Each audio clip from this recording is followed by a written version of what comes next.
ایک دن پکی اور رونی جنگل کے بیچوں بیچ کھیل رہے تھے۔ رونی کو اچانک ایک پرانا سا چراغ جھاڑیوں کے نیچے ملا۔ رونی نے کہا، پکی دیکھو یہ کتنا عجیب چراغ ہے، شاید جادوئی ہو۔ پکی نے مسکرا کر کہا، چلو اسے رگڑ کر دیکھتے ہیں۔ جیسے ہی پکی نے چراغ رگڑا، ایک دھواں نکلا۔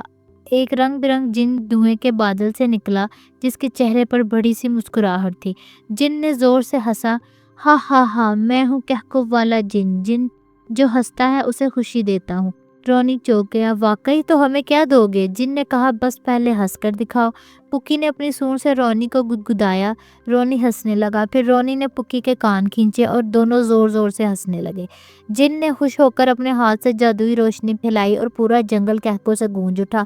درخت، پرندے، بندر سب ہنسنے لگے۔ جن بولا، یہ رہی میری خوشی کی بخشش، اب تم جہاں جاؤ گے ہنسی تمہارے ساتھ ہوگی۔